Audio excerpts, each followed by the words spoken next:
দেখেন যানজট পুরো পুরো গাড়ি আর গাড়ি, যেমন বড় গাড়ি তেমন এর মধ্যে অটো।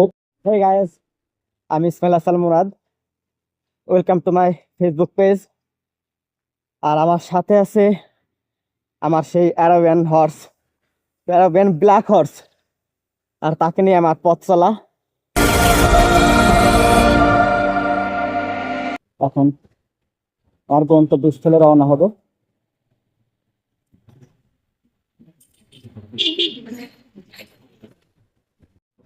এটা হচ্ছে মিরপুরের মধ্যে কুষ্টিয়া মিরপুর থানা।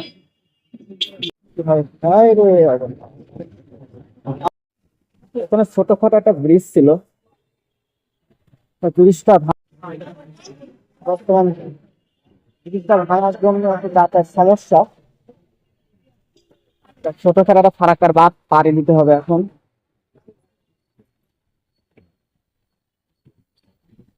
কাজটা কমপ্লিট হলে চলাচলের জন্য ভালোই হবে।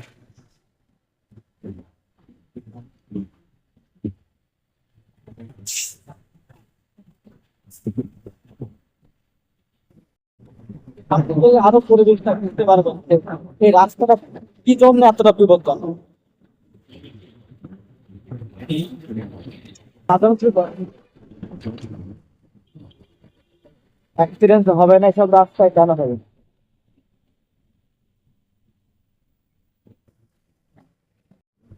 যেখানে একটা মোড় আছে দেখেন, ও সেফটি কিছু নেই। এদিক দিয়ে গাড়ি আসছে, এদিক দিয়ে গাড়ি আসছে, এদিক দিয়ে গাড়ি যাচ্ছে। এখানে যে একটা পরিবেশ, আমাদের ভুলের জন্যই আমাদের ওখানে 3-4 রাস্তার মোড়, ওখানে কোনো রকম কোনো সেফটি কিছু দেওয়া নেই। দেখেন গাড়ি ঘোড়া বিপজ্জনক মুখে বলা লাগে না, তাহলে সিচুয়েশনে বলে দেয় যে এই সড়কটা কতটা বিপজ্জনক। একদিন ধরে ভাবছি এই রাস্তায় সড়ক নিয়ে আমি একটা ভিডিও করবো, তো সময় হয় না, ব্যস্ততার মধ্যে কাটার জন্য। তো আজকে কোনো একটা কাজের জন্য এদিকে আসা, সেই সুযোগে এই ভিডিওটা করা। এই রাস্তায় কত মানুষ জীবন গেছে আমরা পাই না। তারপরেও গাড়ি চালানোটা নিজের সেফটিক বিষয়, সাবধানে গাড়ি চালানোটা ভালো। আসলে আমি তো গাড়ি চালাচ্ছি, যদি আপনি সাইড থেকে বা পিছন থেকে কেউ কোনো গাড়ি মেরে দেয়, তাহলে কিন্তু সেখানে আপনার কিছু করার নেই। আর এই রাস্তাতে বেশিরভাগই এরকম সমস্যার সম্মুখীন হয়। যত গাড়িগুলো, প্রতিটা গাড়ি মানে উচ্চ গতিতে চলাচল করে, তো গাড়ি এই রাস্তায় চলাচল করে, সেই হিসেবে এই রাস্তাটা হওয়ার দরকার ছিল করলেন। এই রাস্তাটা যে পরিসর সিঙ্গেল লেন হলে ঠিক হয়, কিন্তু এই সিঙ্গেল লেনের রাস্তাটাই 2 লেনের করা হয়েছে। আর এই রাস্তাতে যে পরিমাণ যত বড় বড় গাড়ি চলাচল করে, এই হিসাবে রাস্তাটা সুবিধা নেই। আর যা দেখছেন আপনি তার সাইডে, এটা হচ্ছে শিল্পপতি একটা এরিয়া। এখানে আপনার সব শিল্পপতিদের বসবাস, সব মিল কারখানা, বড় বড় কারখানা, এদিকে চাউলের মিল, এখানে সব কারখানাতে চাউল প্রসেসিং করা হয়, চাউল আমদানিজাত করা হয়। আর এই ক্ষেত্রে এই শহরটা তো লাভ, দেখেন এত গাড়ি, তো প্রতিটা গাড়ি এই শহর থেকে চাউল নিয়ে আসছে অন্য ক্ষেত্রে, এখানে নিয়ে আসছে, আর এখান থেকে আবার নিয়ে যাচ্ছে দেশের এই প্রান্ত থেকে ওই প্রান্ত। তো পরিমাণ কারখানা এই শহরে হওয়াতে একটু রাস্তার পরিবেশটা একটু বেটার করলে ভালো হয়।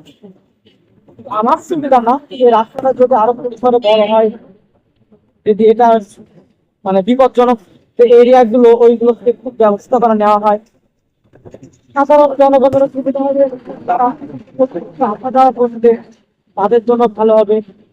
আপনি এই রাস্তার বিপজ্জনক একটা বিষয় হচ্ছে, আপনি যখন বাইকে রাইড করবেন, বাইকে চলাফেরা করবেন, তখন আপনার চোখে অবশ্যই চশমা রাখতে হবে, হেলমেট তো থাকতেই হবে। কারণ এই যে চাউলের যে তুষ গুলো আছে, এইগুলো যদি আপনার চোখে একবার গেছে আসে, তাহলে তো আপনার হবে যে যন্ত্র আর কষ্টদায়ক বিষয়, এটা আপনি এই পরিস্থিতির সম্মুখীন না হলে আপনি বুঝতে পারবেন। যেখানে ছিলাম কোনো বৃষ্টি নেই, শুধু আবছা মেঘ দেখলাম, কিন্তু এদিকে আসার পরে মনে হচ্ছে এদিকে মোটামুটি বৃষ্টি হয়েছে।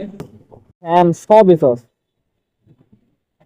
কোনো এক্সট্রা কোনো মানে কোনো রাস্তা নেই যে এই রাস্তার জন্য এই ছোট গাড়িগুলো এদিকে যাওয়া আসা করবে, বড় গাড়িগুলো এদিকে যাওয়া আসা করবে। এই আকাশে একটু একটু মেঘ থাকাতে এই পরিবেশটা অন্য দিনের থেকে অনেক ঠান্ডা। অনেক কয়েকদিন বৃষ্টি না হওয়াতে পরিবেশ এত পরিমাণ তীব্র হয়েছে যে তাপমাত্রা এত পরিমাণ বাড়ছে যে বাসা থেকে বের হয় কত। শেষে আজকের আবহাওয়াটা অনেক সুন্দর। দেখেন এই যে রাস্তা, এই রাস্তাতে এইভাবে গাড়ি চলাচল করে, এই রাস্তাটা কি থাকে বলেন?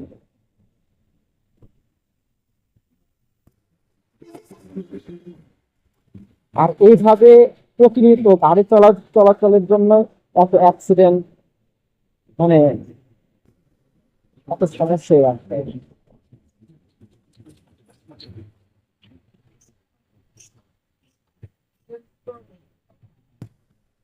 ও দেখেন কি অবস্থা, দেখেন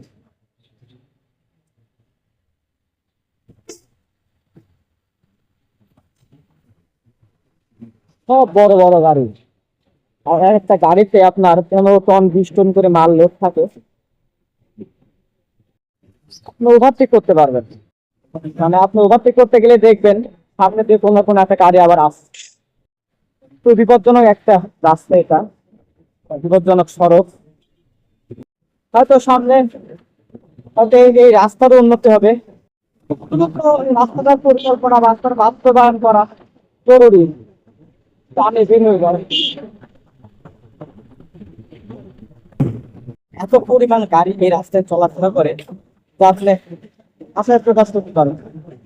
সেই হিসেবে এই রাস্তার পরিসর অনেক অনেক কম। এই দেখেন কত বড় বড় সব কারখানা, এগুলো সব, এটা হচ্ছে দেশ এগ্রো ইন্ডাস্ট্রিজ। তো অনেক বড় একটা চাউল প্রস্তুতকারক কারখানা। এরকম অনেক বড় বড় মিল আছে এদিকে।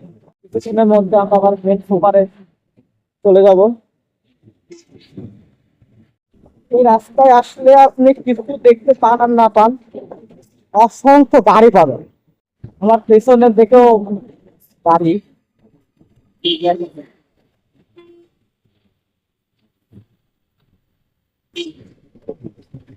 তার সেদিকে রাস্তায় বের হয়ে গেছে। এই যে মোড়টা অনেক বিপজ্জনক। বড় রকম অ্যাক্সিডেন্ট হয়েছে। আর বলতে গেলে কি, এই রাস্তা একদম তো প্রথম থেকে শেষ পর্যন্ত পুরোটাই বিপজ্জনক। যখনই আসলে সাবধানে চলাফেরা করবেন, রাইডের সময় সবসময় গানে গাবে পিছনে বাইপাস চলে আসছি, বাইপাস মোড়। এখান থেকে আপনার কুষ্টিয়া, লালন সেতু, খুলনা, সামনে থেকে আপনি সবচেয়ে পায়ে রাস্তা করা আছে, সব জায়গায় যাইতে পারেন। বাইপাস মোড়। আর এখান থেকে আপনার মোট ডানে চলে গেল ঝিনাইদহ রাস্তা, ডান দিকে আপনার ভেড়ামারা বাইপাস সড়ক। আর আমি এদিকে যাচ্ছি সামনে।